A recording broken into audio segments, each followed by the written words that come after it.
Welcome to our channel.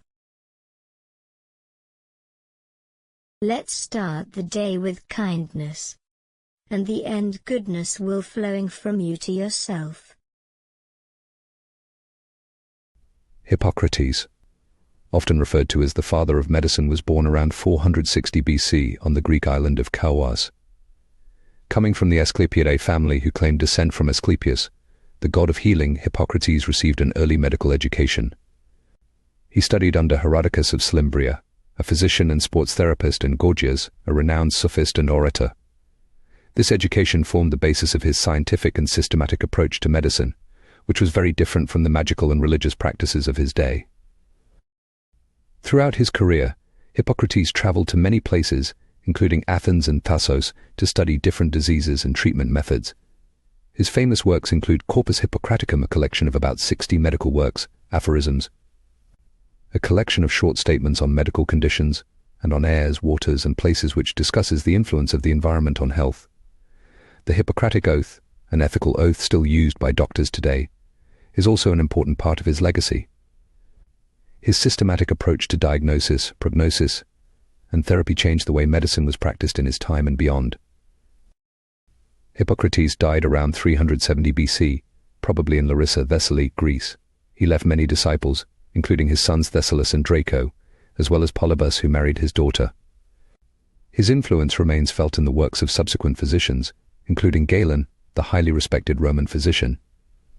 Hippocrates' principles and teachings formed the basis of modern medical practice and medical ethics, making him remembered as the pioneer who brought a rational and scientific approach to medicine. Let's listen to some of his wise words. Let food be thy medicine and medicine be thy food.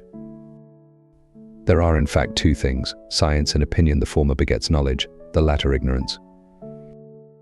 Wherever the art of medicine is loved, there is also a love of humanity. Walking is man's best medicine. As to diseases, make a habit of two things to help, or at least to do no harm.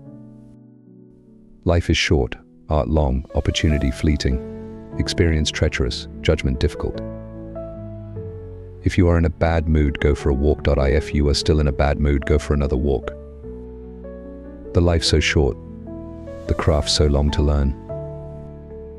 It is far more important to know what person the disease has than what disease the person has. Primum non nocere. First, do no harm. The natural healing force within each of us is the greatest force in getting well. That which is used develops. That which is not used wastes away. A wise man should consider that health is the greatest of human blessings and learn how by his own thought to derive benefit from his illnesses. Healing is a matter of time, but it is sometimes also a matter of opportunity. The soul is the same in all living creatures, although the body of each is different.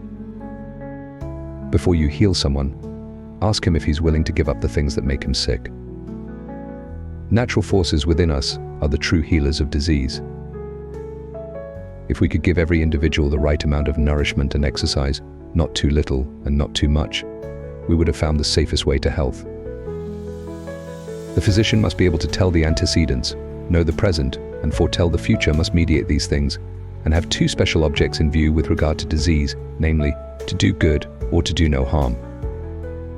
All parts of the body which have a function, if used in moderation and exercised in labors in which each is accustomed, become thereby healthy, well-developed, and age more slowly, but if unused they become liable to disease, defective in growth, and age quickly. Persons who have a painful affection in any part of the body, and are in a great measure sensible of the pain, are disordered in intellect. The chief virtue that language can have is clearness, and nothing detracts from it so much as the use of unfamiliar words.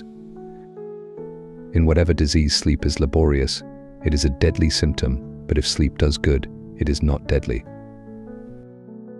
What remains in diseases after the crisis is apt to produce relapses.